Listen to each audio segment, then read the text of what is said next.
Assalamualaikum warahmatullahi wabarakatuh. Apa kabar teman-teman semua? Dalam kesempatan ini saya mau mereaksi sebuah video dari seorang YouTuber yang dari Malaysia yang bernama Rais Hamed ya, yang dia menumpahkan kekesalannya eh, kenapa bahasa Indonesia diakui oleh sebagai bahasa resmi UNESCO, sedangkan bahasa Malaysia enggak, dan dia curahkan unek-uneknya. Nah, seperti apa videonya? Kita simak saja video berikut dari Rais Hamed. Oke, Rais Hamed.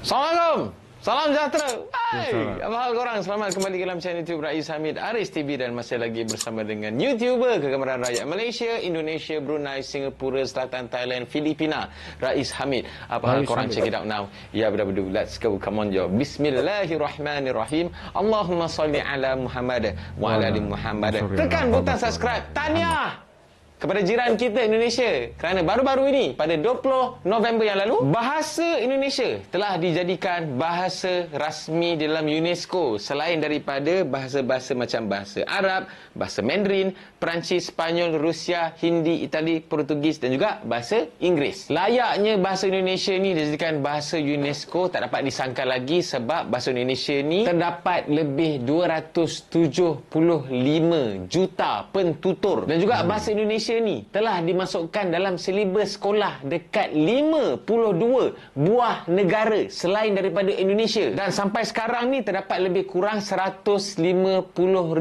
pentutur bahasa Indonesia yang terdiri daripada orang bukan Indonesia yang aktif menggunakan bahasa Indonesia. Dan sebenarnya usaha Republik Indonesia memartabatkan bahasa Indonesia ni telah bermula sejak tahun 1952 lagi. Sebagai rakyat Malaysia, sebagai jiran kepada Republik Indonesia, aku tupang gembira dan aku turut berbangga dengan berita ni. Namun, persoalan dia, kenapa bukan bahasa Malaysia?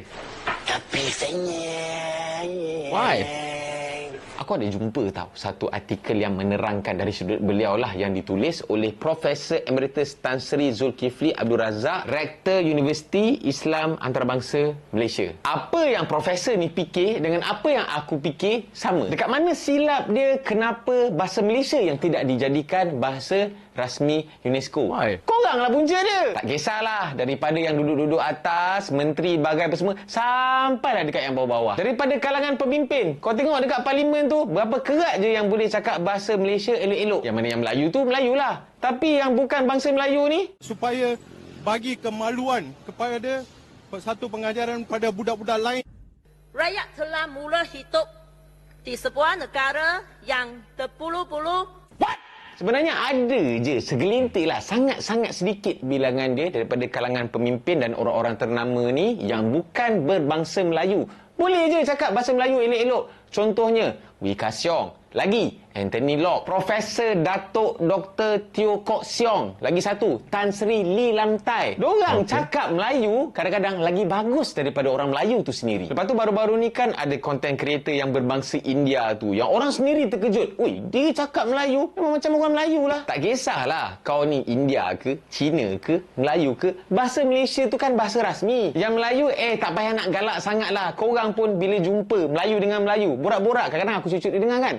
Borak dalam bahasa Inggeris. What you know me? I am you. What you doing here? I want to drink. Malah jadah apa? Sebab bagi korang cakap English ni barulah educated. Nampak bijak. Cakap bahasa Melayu ni low class. Tak nampak educated. Daripada pihak kerajaan sendiri pun tak kisahlah kerajaan mana pun. Ada je aku nampak usaha-usaha nak memartabatkan bahasa Malaysia ni sebagai bahasa kebangsaan. Tapi acuh tak acuh. Hangat-hangat tai ayam. Kalau kau tengok dekat Indonesia ni, bukan dekat Indonesia ni, ada orang Melayu je, ada orang Aceh je, ada orang Jawa je. Kadang-kadang ada je yang bangsa Cina.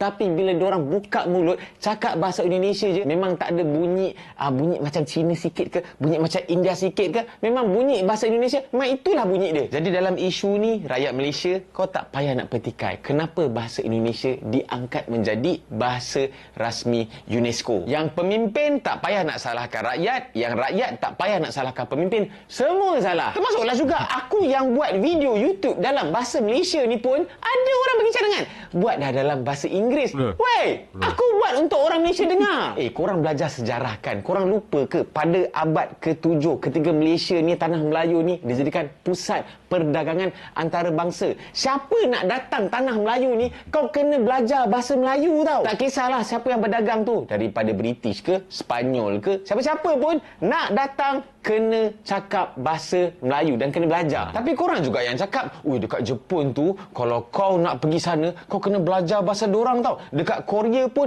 kau nak pergi sana, kau kena belajar bahasa dorang tau. Kenapa bila datang Malaysia je, cakap English pun boleh? Aku tahu penyampaian aku ni macam tak tersusun, kucak-kacir sikit, tapi aku rasa kau dapat tangkap lah kan apa yang aku nak sampaikan. Tak payah nak cemburu sangat, tak payah nak petikai kenapa bahasa Indonesia diangkat menjadi bahasa rasmi UNESCO untuk Republik Indonesia dan warganya. Tahniah, korang memang layak. Jadi kepada rakyat Malaysia, tak kisahlah kau ni asal mana ke, sejarah kau daripada mana, kulit macam mana ke, kau punya bangsa apa pun, jadikanlah bahasa Malaysia ni adalah bahasa utama dalam pertuturan korang, bahasa utama yang kau gunakan dalam semua kerja. Nak tulis surat ke, nak buat signal ke, semua guna bahasa Malaysia. Bukanlah tak boleh nak guna bahasa lain, English dan sebagainya, selit-selit sikit. Tapi jangan jadikan bahasa lain tu sebagai bahasa utama. InsyaAllah, tak mustahil, satu hari nanti bahasa Malaysia juga akan diangkat menjadi bahasa UNESCO. Kalau suka dengan video ni, bolehlah share. Kalau ada sebarang komen, komen dekat bawah. Asal kau nak apa? Kecam aku. Kecam lah. Aku cakap benda betul. Jangan lupa untuk tekan butang like, butang subscribe dan juga butang loceng untuk notification video-video daripada channel YouTube Rais Hamid selepas ini. InsyaAllah, semoga semuanya dimudahkan urusan, dimudahkan rezeki. Kita jumpa lagi dalam next video. Assalamualaikum. Bye-bye. See you. Tu nak petikai tu, aku guna apa? Channel lah, video lah. Itu aku selit-selit je. Yang utamanya bahasa Malaysia. Bagi yang... Oke guys ya, jadi begitu. Kenapa bukan bahasa Malaysia? Dia heran-heran. Kenapa bukan bahasa Malaysia yang akui oleh UNESCO ya gitu ya. Nah, sebab-sebabnya guys itu karena di Malaysia sendiri orang kalau bercakap-cakap dalam berbahasa Melayu atau bahasa Malaysia itu dianggap terbelakang menurut Bang itu ya tadi ya, Bang Rais Hamid. Itu satu. Nah, terus yang kedua, petinggi-petingginya pun nggak cakap ya, kurang pandai berbahasa Melayu. Cuma sedikit saja yang pandai berbahasa Melayu. Nah, saling menyalahkanlah dari rakyat sampai ke pemimpin ya. Siapa yang salah sih sebenarnya gitu kan. Nah, sedangkan kalau Indonesia tadi menurut Bang Rais Hamid, bahasa Indonesia diajarkan di 52 negara ya, selain di Indonesia. Masuk silabus bahasa Indonesia masuk diajarkan di 52 negara. Dan ada 150.000 penutur bahasa Indonesia aktif yang menggunakan bahasa Indonesia selain orang Indonesia ya. Dan bahasa Indonesia diperjuangkan sejak tahun diperjuangkan untuk menjadi bahasa PBB atau UNESCO sejak 1952. Perjuangan yang panjang. Terima kasih buat para pejuang-pejuang yang ada di Indonesia. Ya, kira-kira begitu ya. Buat Bang Rais Hamid ya. Ya sahabat, terima kasih, orangnya bersemangat sekali ya Bang Rais Hamid. Oke, terima kasih buat teman-teman sekalian ya. Sekian sampai di sini, sampai jumpa di video selanjutnya. Assalamualaikum warahmatullahi wabarakatuh.